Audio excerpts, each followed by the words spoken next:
This is one of the 40k games that I haven't heard too much about, likely for a very good reason. Regardless though, let's see what RussianBadger has to say about it. But of course, make sure to go and support him. The link to the original video will be at the very top of the description, as always. Brother, get the flamer. The heavy flamer.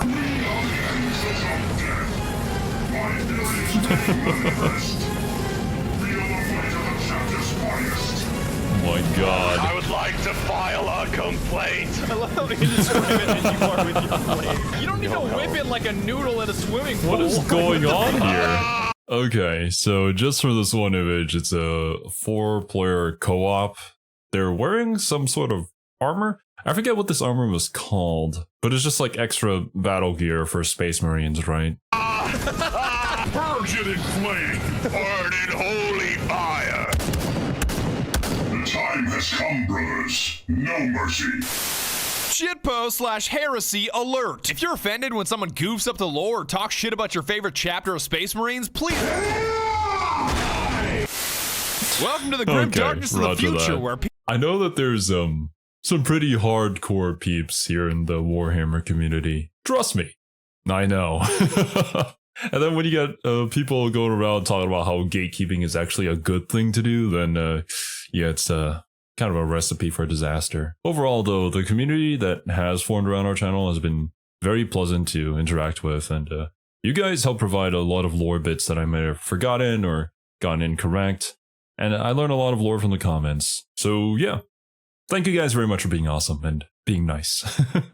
Staying civilized in chat. Anyways, on with the video. peace, happiness, and prosperity have been replaced by war, death, and destruction. Not necessarily in that order, but necessarily in mass quantities. I will endure 1,000 deaths before I yield. In the last episode, 9 months ago, we were introduced to the sentient We did fungi react to that known as the video. orcs.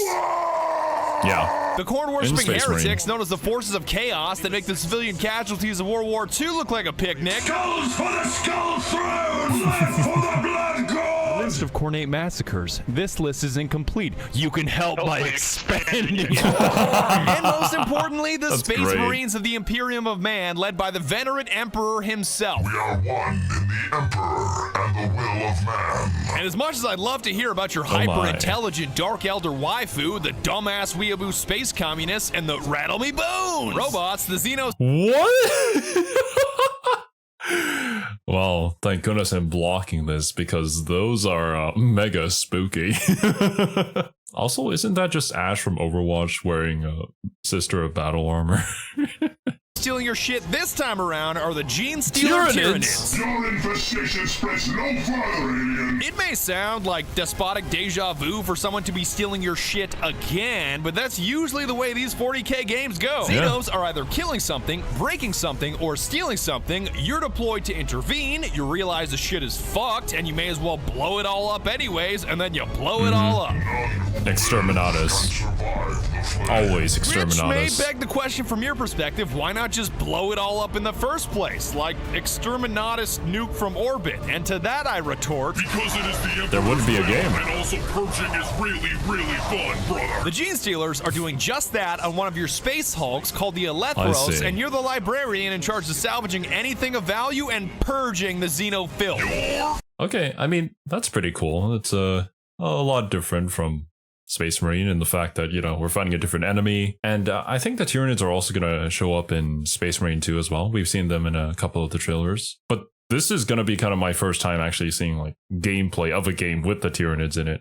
I've always found them to be an interesting faction, but they haven't really been expanded upon simply because of their nature. Like, it's kind of hard to expand upon a hive mind. But I think they look cool. And discussing insects, but that's kind of the cool thing about them. Heresy stops here. Alongside Devastator Barakeel, Apothecary Nahum, and Shotcaller Belial, you make up Deathwing, the first company of the Dark Angels chapter. We are the Dark Angels, okay. The whole Dark Angels in bone white armor may be a little confusing, but it's only Deathwing. The rest of the Dark Angels are actually green, even though the Salamanders Green? are already green. But the Salamanders are almost always on fire, so it's not that hard to... Brother, enough with the lore. Brothers, retribution.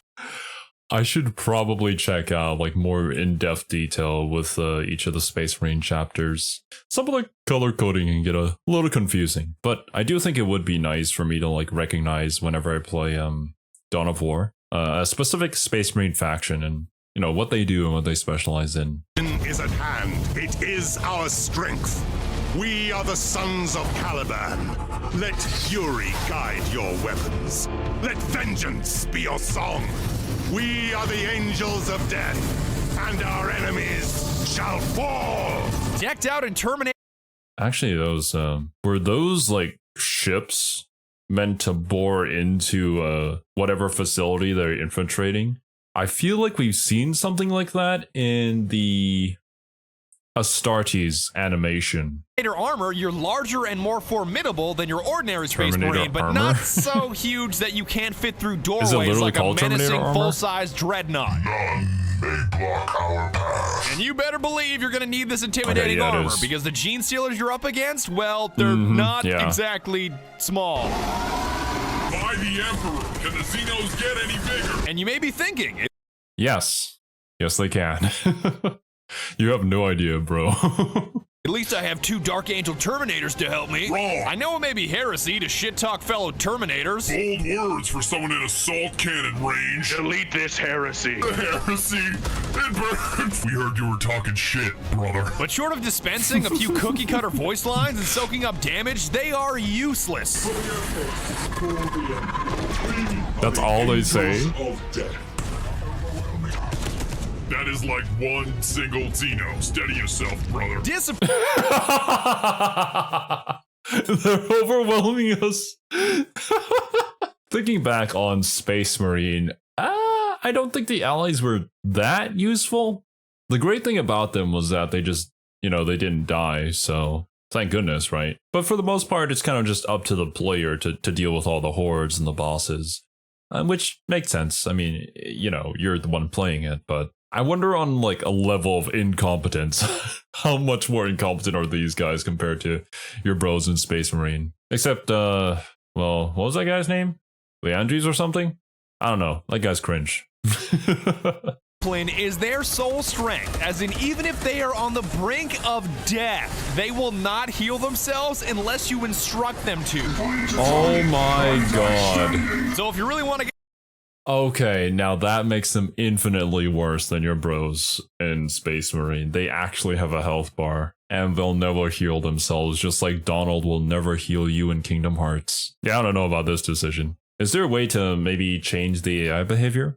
heretical, you can instruct Apothecary Nahum to constantly juice himself up with self-heals like a fiending junkie, and he becomes a Tyrannid Broodlord punching bag while you inflict heavy damage on whatever's attempting to eat you. Tyrannid bait is not the right word. Okay, maybe there is a little bit of Tyrannid AI punching manipulation. bag. Your skill tree allows you to make these fellow brothers of yours more powerful, yourself more powerful, or grant additional purging abilities, and I sure as shit didn't blow any of it on them. Yes, Brother Barricule, I realize you want better armor, but I can now purge heretics in 3 different kinds of fire. At least your objectives are simple, because you'll usually see a one-word description like fight or destroy off in the Purge. distance, and I think you already know what the hell you're doing here. So let me save my breath. The Xenos are coming.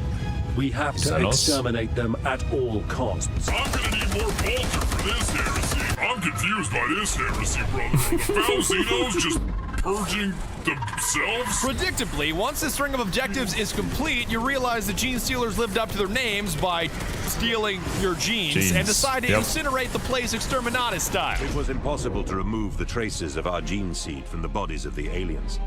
So Grandmaster Belial vowed to destroy everything instead.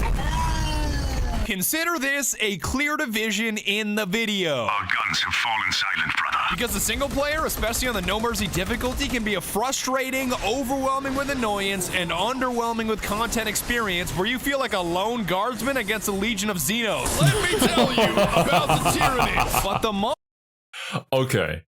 That's probably the main reason why it's not really talked about, because the single player experience is not very good. And yeah, like with the points that were made here, it's understandable. Like trying to manage your AI teammates who are not very smart is Yeah, it's just not a fun thing to do. I'm so glad that that wasn't a problem in Space Marine. But also I'd like to add that maybe a lore reason behind why we didn't just Exterminatus this place is because, you know, Exterminatus is supposed to be the last possible choice. So send in a bunch of Space Marines to try and keep things in control. Maybe see if there's a different potential option rather than immediately blow it up.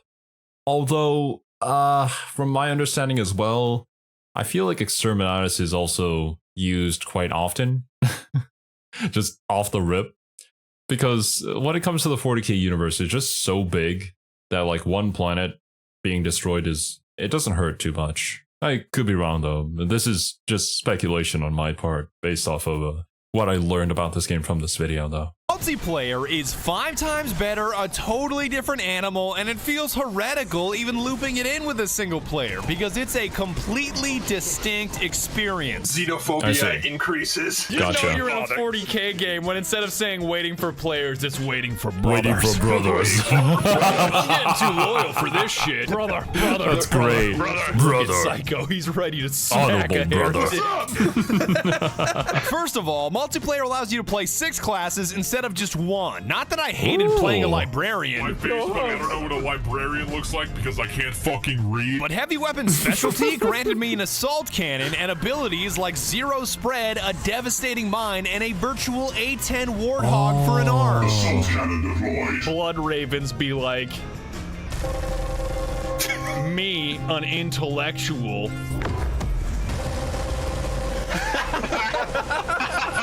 Oh, the sights ray. No, dude, you got this. Nah, you pop bitch. both my alts. Look Watch. at him. Look at him. That's zero accuracy on that rate of fire. Easy for somebody with a fucking A10 warthog strapped to their arm to say. Run to me, brother. They'll all get fucked if they run into it. Just watch.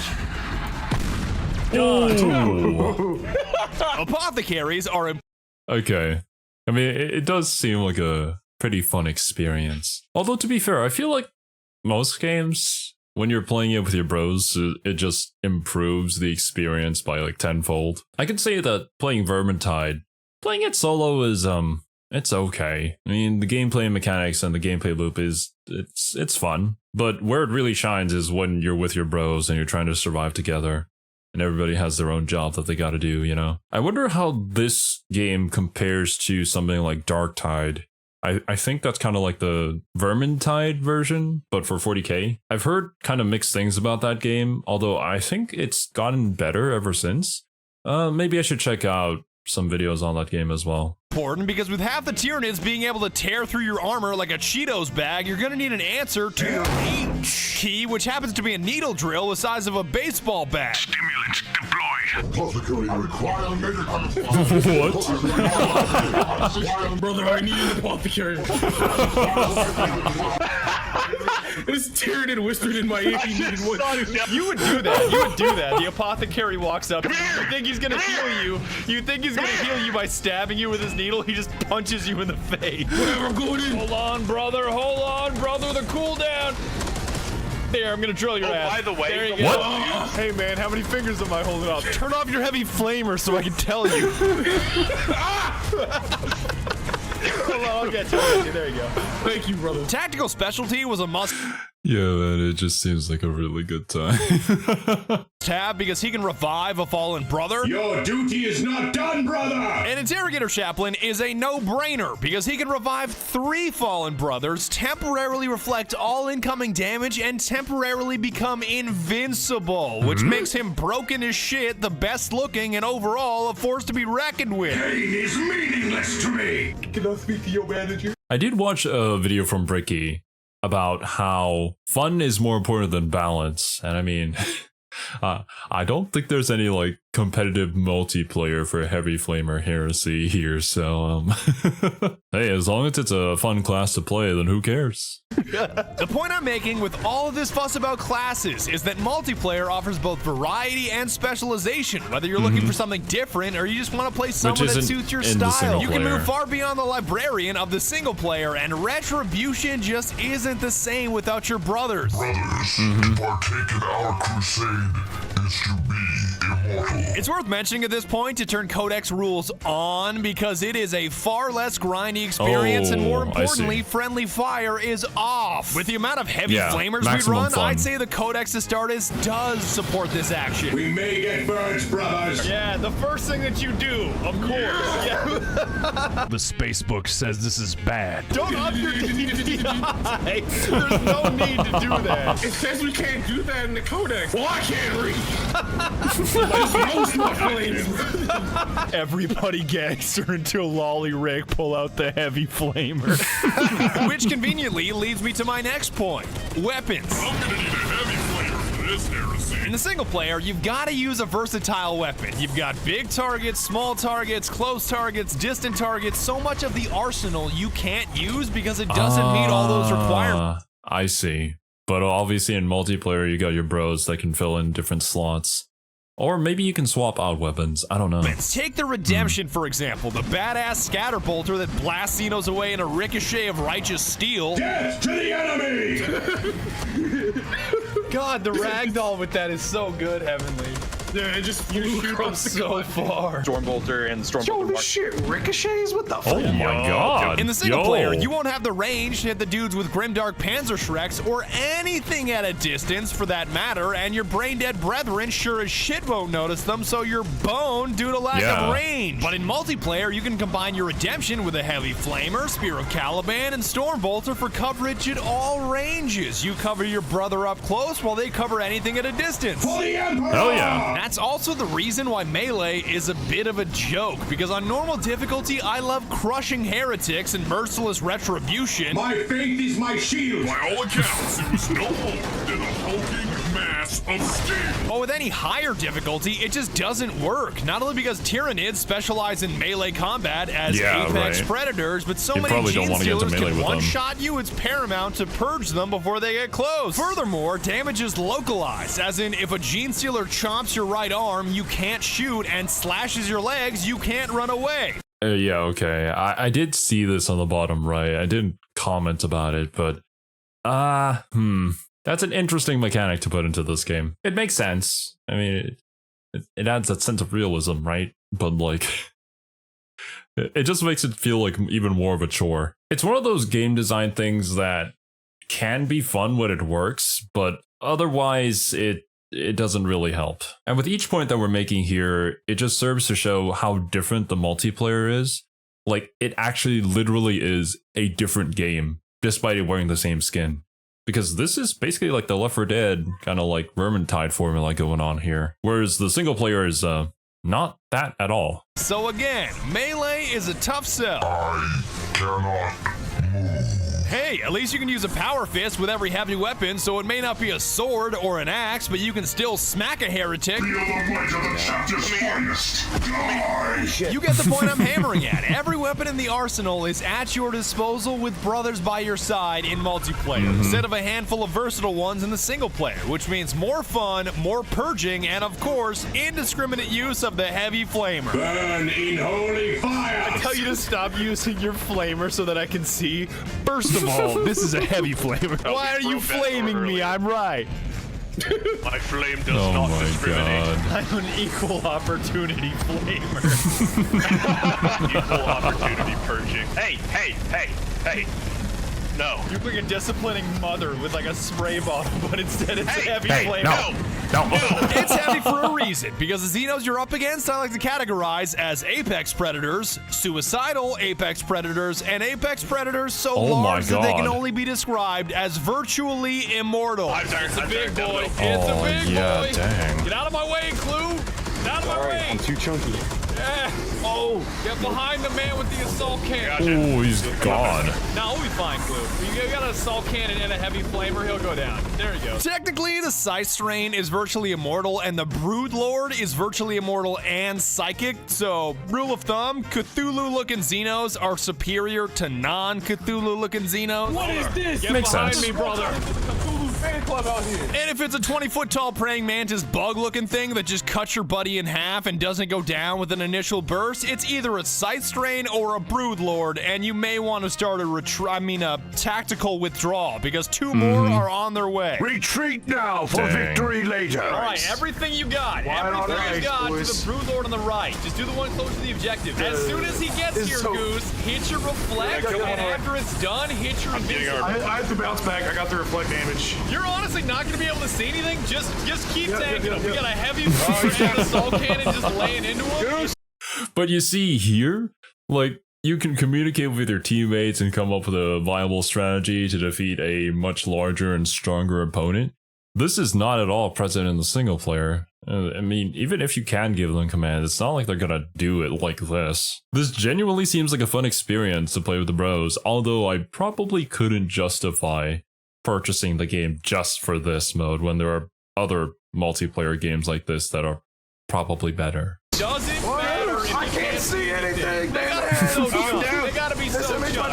I got you. You're coming back. That's one down. They're taking so much pain. That's it. That's Okay, finally. When the 20-foot tall, genetically perfect apex predator gets mowed down by a bunch of dipshit farmers with flashlights. I can rant about the bullshit psychers that can one-shot you with heresy, but I don't want this video to quadruple in length for the sake of Xeno sorcery space magic. I am calm.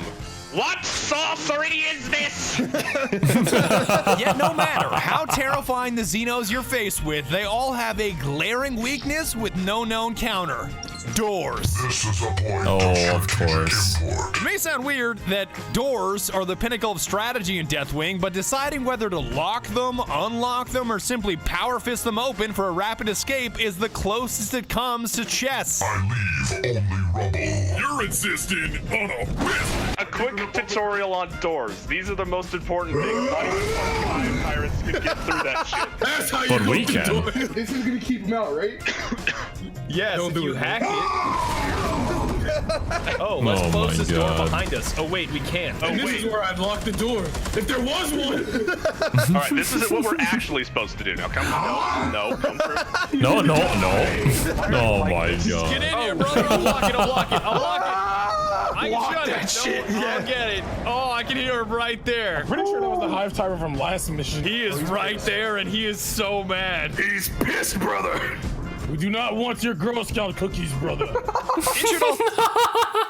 That's interesting that the virtually immortal being that can cut you down with one stroke cannot get through a door that you can easily cut down, but okay. I suppose it's kind of needed mechanic, maybe, depending on like how intense any of these hordes can become. Not gonna lie, in the back of my mind, I'm wondering how it would feel like to be an Imperial Guardsman facing off against one of these things.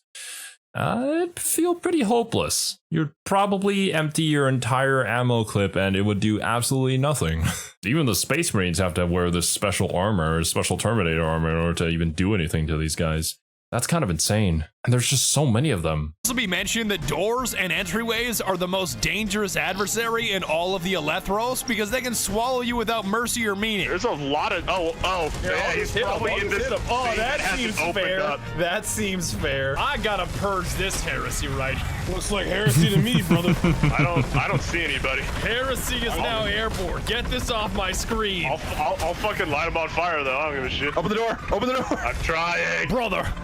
It's blocked. So it's just stuck there like a big piece of shit. The Codex Astartes does not support this action. Brother, I am pinned here. If you don't get stuck, you'll experience the best the game has to offer outside of the heavy flamer, which is the environment. From the biggest freezer in the universe to the massive cathedrals, holy shit is it ever well done. Does the architecture bring honor to the Emperor? Yes. Are we overloading the reactor to purge it all in flame in 20 minutes? Yes. Also yes. Look at my screen. I'm freezing my ass off in here. That's such a good solution. Brother. Brother, are you cold? Brother, I am chilled here. And the better decisions you make, the longer you'll stay alive, the more purging you'll do, and the more renown you'll earn to spend on upgrades like faster reloads, beefier health, and weapons that never jam. I don't always jam my spare Wait, what? Your weapons can jam? We're really going for that kind of level of realism here? Oh, God. Yeah, if you're gonna play this game, play this in multiplayer. But when I do, it's because the sight rain is breathing on my face. My face when I see a hive tyrant and I'm reloading. Resilient. So true. Increases HP by 30% for each body part. A fellow space marine just walks up and jabs you in the arm. You're still at 100%. Cosmetics are available too, which you can frown upon all you want, but you've really got to grind for them, and at least they aren't microtransactions. Yeah, at least. The indomitable assault cannon of wrath. Holy shit, Psycho. that That's is such one a hell of a neat name. skin. Fuck. Oh, well, thank you. Traitor's Doom, Destruction's Glory, the voice of devastation.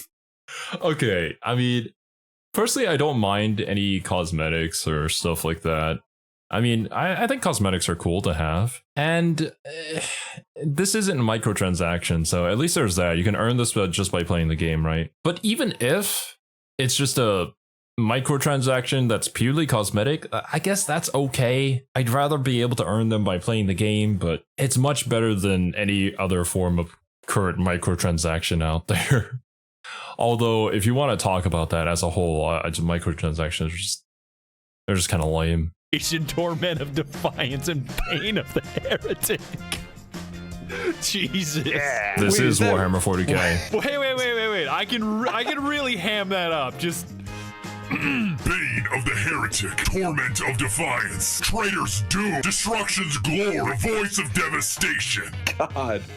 Oh, it's hilarious. I'm glad that I successfully deceived you until the end of the video, because the greatest enemy in the entire game, frame rates. Even with a monster rig of an i9-7980XE and a 2080 Ti, I consistently crater to sub 40 FPS from the sheer amount of Xeno filth and heavy flamer on my screen. Purge them in flame! The Emperor's finest. my graphics card is gonna break. It's gonna break. Yeah, my 1050 Ti probably won't even be able to boot up the game. Looks like this one is one we're gonna have to skip. Not that I'd be able to get a crew of people to play this in multiplayer anyways. And I mean, yeah, there's probably better options regardless. Someday we'll get that upgrade, bros. The grind continues. Are these flames ray tracing enabled? I still am at 40. But I'm also glad and most thankful that I had my brothers beside me, because we had Jackal, who knows everything about 40k. Lionel Johnson is the Primarch of the Dark Angels. The only reason he hasn't returned is because he's literally just asleep. Jello, who knows next to nothing about 40k. What is that? It's my ex-wife, Karen. I already gave you the alimony. Burn the custody papers. Kids are coming. Can't keep you from me forever. And Heavenly, who fits somewhere in between. Sounds like a bunch of nerds. Blood for the blood god. I hope you had fun. That's actually such a perfect crew to play this game with. Actually, when we were playing Vermintide, it was kind of like that, although I wouldn't say that I was like the lore expert. I didn't know the most about the Warhammer Fantasy lore, but Kashi was kind of middling there, and Leo knew nothing. That's such a great dynamic. Yeah, giving me some good ideas here. Breaking heretics in half with me. Light will not save you, foul Xeno! And even if you didn't, we purged them all in flame and bounced on out of there anyways. Their shelter has become their tomb.